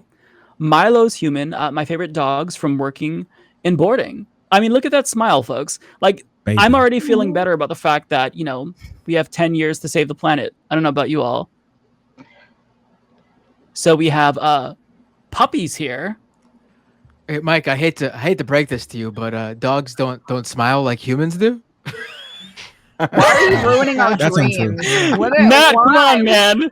Matt, really? That dog is gasping for air. Actually, That dog is smiling. That Actually, dog is I look at smiling. his Happy eyes, boy. and I'm pretty sure that dog has clinical depression. I mean, it. Oh my God, you get this is why we dog can't is panting. He might be overheating. Actually, You know what? We told the Okay. dog He's about having climate fun. change. Okay. Okay. Don't ruin this for me, God damn it. Okay. All right, I'll get in on this. Take a look at this old baby. The old ones are so cute. Like, I love puppies, but the older ones are just so sweet. Rat. We have a snake. I am scared of snakes, but this is, you know, thank you for sharing. I mean, it may have just eaten a cat, so. Awesome. Oh my God, folks. Wow. Really shark. No, okay. We have this one. I mean, the face, really, really adorable. is that dog holding a sex toy? What is that? That's a bone. Matt! Oh Yeah, can I my show God. that on Twitch? If it was a Wait, dog Mike, are you sex trying to toy, it ban? would be that color, right? Okay, I actually have an answer to this. So, It would be that color. I Yeah. thought it was too. God damn it. Bruno got a hold of my bad Definitely. dragon. Whoops. Okay, listen. Okay, I have two dogs, and these are actually Benabones, and they all tend to kind of look phallic, and they have like ball ends. But the dogs, I swear to God, they love them. It's something about them, the way that they flavor them. But yes, I will admit that they do kind of look like pet toys, and it is I do Pride clean them. I clean them up before we have company because I don't want people to think that I'm like this weirdo. Darwin. They're allowed to like them. It's Pride Month. That's That right. is true. We can do what we want. Darwin on a counter. The cat's seen shit. That cat is fucking sick. Oh my God. Like in a good, like look at how Like beautiful. in a good way. right? It's the ear. Yeah, it's like. That Yeah. cat looks like it knows so much, dude. It looks like a supervillain's cat. It's gonna give me a quest. I love it. It's gonna give you a quest. We have oh, this is Shark. Yeah, you asked for submission, so I decided to submit. This is Thank you. This is Shady, Ruby, and Boo. We love them. Oh. Oh, okay. I saw your dogs on stream, so I was hoping that we get to see more. Adorable. Love it. So Shark, And you're I a have dog owner? three. I have three pets. So I'll do no, one per week. They own me, but yeah, I have dogs. Ah, typical. Yeah, I know Okay, you we that, have- that you have awful takes on dogs, but it's okay. Yeah, I don't like dogs. I'm sorry. Wow. You should be Wow. sorry. Left Absolutely. is inviting it again. Perfection. Look at that little face. Look at this dude. I love the cat. Oh my god. Look at that dude. Chunky. Or yeah, Gizmo and Harley. I mean, look, folks, this really does help me to cope. Like this is dystopian copium. Does that dog? Could you go back to that dog with the cat? Dog with the cat. Is that Yeah, the one, the dog picture though. That one right there. Can you click that up? Is that the Bolton flag from Game of Thrones on the wall back there? It is. Does that dog flay people alive? Is that what we're trying? Is that what we're going for here? Send a dog to Geneva. Possibly. He wouldn't. This is a good boy or good girl. He'd never do anything like that. Okay, so we saw this one. We have some. Okay, good. They copy and pasted. So socialist dog mom. We have some adorable dogs. Okay, a lot more submissions than I thought. So I'll try to go through these a little bit quicker. Absolutely phenomenal pose. Like when I try to take a picture of my cat, she like whacks her head against my phone and like rubs her teeth on it. So your animals are very photogenic. Absolutely precious. I mean, how could you not like love this? Look at this. This looks like my auntie's dog, actually. She has a wiener dog that's long-haired, too. We have adorable kitties. Beautiful.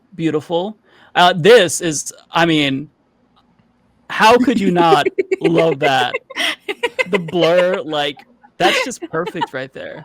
Yeah, I like how that person was definitely like, let me send this person the worst possible photo of my cat. I mean, decisions.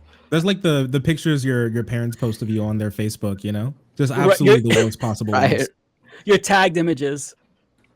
You know, on Facebook where you get the really bad tagged images of yourself where you like where your forehead is shiny.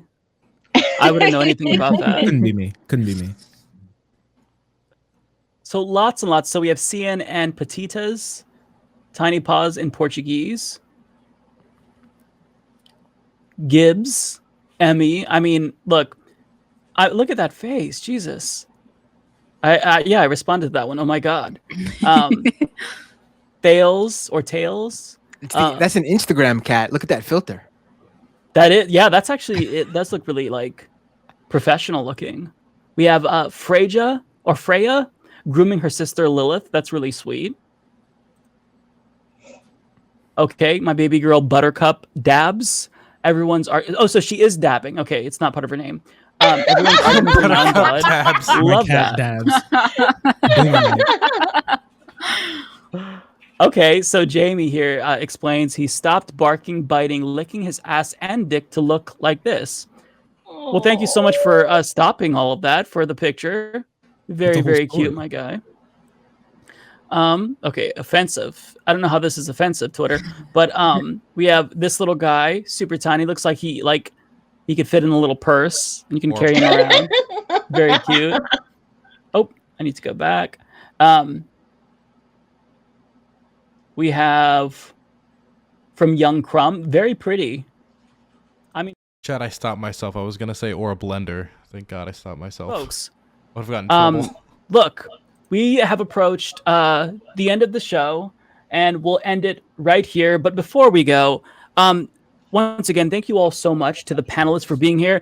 A shout out to my mods, Mr. Anderson Says and Sekmara. Thank you so much for moderating the chat. Thank you to anyone who sent in Patreons. I'll look at those in a bit here. But before we go, I want to allow my guests the chance, one by one, to plug their channels. And absolutely everyone, if you're watching, you have to go support them. It's required. Okay, so we will start with Matt. Oh, sure. Yes, that's right. I host a show called Doomed with Matt Binder. Covers, it's a leftist show, but we cover the focus on the far right, conspiracy theories, misinformation, internet culture, all that fun stuff. It's live usually every Thursday night at 9 p.m. Eastern time. Sometimes I do different days, but usually Thursday at 9 p.m. Eastern time. And it will be live tomorrow, Thursday, 9 p.m. Eastern time at youtube.com/Matt Binder. Also, if you rather listen to the podcast version than watch the video version, the live stream version, you can go to doomedcast.com and subscribe there. Also, I'm on the Majority Report Fun Half every Thursday. That's tomorrow as well. Fun Half usually starts at 1 p.m., but tune in for the whole show. It starts at 12 noon. And that's everything I'll be promoting right now. Thanks for having me on, Mike. Oh, and follow me on Twitter at Matt Binder. Thanks for having me on, Mike. And very great time with you guys all. Joy, Shark, Dylan, and Denims. Yeah, absolutely. Thank you so much, Matt. All right. So, Dylan, tell the people where you're at and how we can support you, all of that good stuff. First, I want to say it's disgusting that I would tell people to follow him and he isn't following me. So I'm sorry, Matt. That's pretty offensive, actually. Homophobic. I hate that. I think I don't even follow Mike, to be honest, on Twitter. Sorry, buddy. Matt. Wow, so you're just not following gay creators. Okay, yeah, we get it. During Pride Month. During Pride Month. I actually just realized because I went to his when I was DMing him, I was like, wait a minute. So I'm gonna fix that one immediately. But I'm sorry, Dylan. I think I do that too. I think I'm following. Because I have lists that I also look at, so I don't usually just see my straight up feed. Yeah. So if there's like a list of like my like leftist YouTuber list that I watch, I'm sorry. Oh yes, my binder of my binder of Twitter lists, right? Binder. Yeah, but yeah, that's what happened. I think. Yeah. Okay, go ahead, Dylan. Besides the homophobia, You can find me on, I don't know, Ted Cruz podcast, twitch.tv/Hasanabi. You can find me at either of those places or in Bosnia, like doing weapons deals. But if you don't find me at any of those locations, you can also find me at twitch.tv/DylanBurnsTV or at YouTube at DylanBurnsTV, which is DylanBurnsTV. You can also follow me on Twitter at DylanBurns1776 because I love my fucking country. All right. And Denims. Yes, hello. I do Hopium streams every single day on Twitch at 6 a.m. PST, twitch.tv/Denims. I also upload spicy content from those streams onto YouTube, youtube.com/DenimsTV. And yeah, that's about it. All right. And Shark. Hey, what's going on? My name is Shark. Once again, that's the word shark, the number 3, the letter O, and the word 0. We're right now, the biggest thing that I probably have going on is that I'm trying to start a leftist, feminist men's rights series. I would like to get that started where we can talk about building relationships, what it means to be a guy. Like I feel like masculinity has been like kind of in flux. I'd really like to have people find their footing in whatever they feel fulfilled in the gender of man. And I feel like it is it's going well so far. I have a lot of things put together. So if you want to see that, you can check us out on Twitch and YouTube. And I know Denims, all right? We already talked about Matt. All right, we already know that he's homophobic. He's also racist since he doesn't follow me. You as well. You are racist. You don't follow me. Matt getting called out. We all know that Black History Month comes around like once a year. You missed the last February, okay? You have a deadline to follow me on Twitter, or else, I'm gonna have to. I'm sorry. First of all, bold claim coming from someone who isn't following me. For starters, you don't know that. Second, you don't know if that's true. I literally just opened it. I have the receipts. Second of all, I am actually.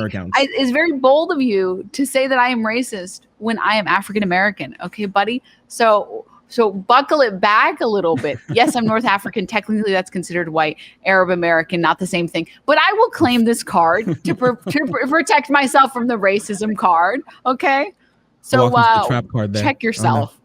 Okay, I'll try cards and then reverse when card. I was at Denims, everybody knows I was at Denims' place when I was in LA, and every time she would shake my hand, she would get hand sanitizer and go like, "Ugh, queer," and I was like, "Whoa, whoa!"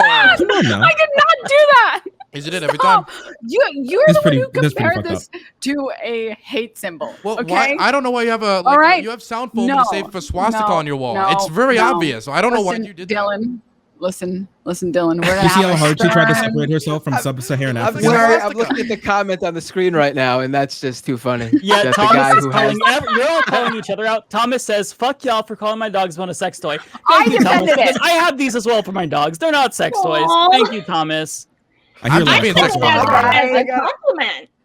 I was gonna let it slide, but I was gonna let it slide, but being that I got burned, I gotta say, Shark. The podcast idea about masculinity sounds great, but probably should go with something other than the term men's rights to describe it as. Listen, okay, we're baiting. Okay, Squad W. I dropped the But bait. it's a very good concept. They're gonna bite. Okay, the hook's in there, and I'm ready. All right, that is actually good bait. Ready. Because when you say men's rights, it's like, wait, Shark, what you're talking about? And then it's like, oh, okay, so this is actually more in depth and it's nuanced. It's interesting. It's a whole analysis. Okay, we do a little thing. It's pretty crazy. It's pretty rare on the internet. It's called nuanced. Probably never heard of it. Okay. It's pretty underground, honestly. I've never heard that word before. Shark. Yeah, I know, pretty crazy. Certainly haven't heard I actually just on made it the up internet. Yeah, yeah, but we're doing that. We do edited content as well on like internet news. I kind of want to make, with more of the edited content, I kind of want to make politics a little less political, kind of couch it in some fun stuff that we may like. But we also do more overtly political content where we talk about workers, the world, things that you could be doing in your own local area, and that's about it for me. Oh yeah, also Vosh stole my shtick. It was pretty fucked up from the steal the whole like stream. What do you do? What do you steal? Segment. Oh, he stole the whole like stream segmented thing from me. We all know, Vosh, after the tactical N-word drop, he went on his whole like racist side. I mean, he stole that from me too. It was pretty fucked up. Wow. If you ask Vosh, canceled. Vosh. Oh Come my on, god. again, We're canceling. Look, this White is man supposed to be steals like again. about solidarity, and you're all calling each other out. Like people are getting canceled on stream. We're leftists. What else do we do? Nobody hates leftists more than leftists. So thank you so much for having me on the show. This was honestly really great. And even if I'm not on, I'll watch next week. Honestly, That's all. thank you Well, so much. look, It's I been hope great that to you meet all of all will come back at some point. But before we go, Savage Joy, don't forget to plug your book. Oh, so yeah, you can get my parody book, Gas Queen Chronicles, the First Resistance Forum. I co-wrote it with Peter Douche, aka Nate's Liver, aka Pat the Burner. So it's a parody about shitlibs. And if you want to learn more, you can go to savageandpat.com. Or check out the episode that when Nina Turner interviewed us about the book. And you can also find me at savagejoymarie.1, and you can find me like on all over YouTube. If you just type Savage Joy, I come up. Well, thank you all so much. Listen, I'm huge fans of all of your content. You all are hilarious. You make me laugh, but also you teach me something. So thank you all so much for being here. It has been an absolute pleasure. Before we leave, and I kick everyone, and I go to the chat section and read and whatnot. Is there anything anyone else wants to add? Yeah, your production value is like great. Like this is like really high quality stuff. Yeah, I just wanted No to. kidding. Yeah, I was I've super organized surprised a by panel everything. before. It's a whole lot of song? work. This is like this. Yeah, the sound, the clips, the segments, everything was really crisp. That Yeah, honestly I'm means super so proud of much. you. Like we've been talking about this for years, and you were always like, I don't know how all your shows are live. And like, Right. look at you. This was pretty damn good, Mike. Well, thank you so much. Listen, Seriously. I all night was worried. I'm like, listen, I'm going to lose internet 5 minutes into the broadcast. That's going to happen. My laptop is going to crash. Something's going to go wrong. But I feel like it went pretty smoothly. I mean, you know. It did. So, yeah, thank you for saying that. That really means a lot because, you know, Oh, yeah. I want this to improve, you know, over time. Go ahead, Shark. Oh yeah. Also, Crowder isn't the only one packing heat. Oh, shit. Hey, look. That is... Look, Mike, when it comes to your show quality, look, as somebody who runs a rival roundtable, I will be slashing your tires. I'm not happy about how good like the show that. was. Okay, just want to let you know. Okay. I didn't know it was like that. Goddamn. Mhm. Okay. Leftist infighting again. Oh no, they're fighting. Mhm. Like the 80s like new wave. I feel like I'm in like the Upside Down in Stranger Things or something. Yeah, you know, shamelessly ripped off the theme from Far Cry Blood Dragon. Not that like they came up with the aesthetic, but I love the No, they did. aesthetic. And I'm probably gonna be like bored with this in like a month or so. So if it changes to like something different, anime theme or whatever, that's possible. But for now, you know, we're rolling with this. And yeah, shout out to Tony Tig, who does the vocals, Yay! and Carl He's Casey of playing White Bat our Audio. Los Angeles route. Tony Tig is Sorry. great. Yeah, a lot of Wanted to time and plug effort him. went into this. So hopefully everyone appreciates this. And yeah, more to come again next week on Wednesday at 6 p.m. PST. I will have David Dole, Lance from the Surfs, Isaiah James, and Matt Good, Politic Guy, and possibly some other individuals. So with that being said, thank you all so much for watching. This has been Dystopian Times. Thank you.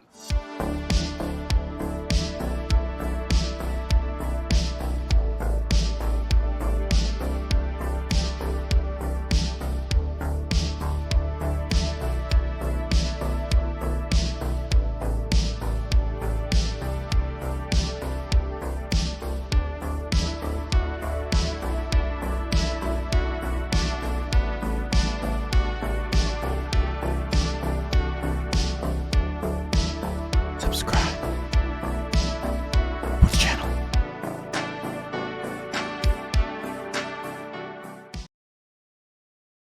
Oh, and I'm out. Hey, Reply Attacks, thanks for another 10 gifted subs, buddy. I really appreciate it. Holy shit. Thank you so much. Been a good stream today. Really simple stuff, but a lot of good content. A lot of good content.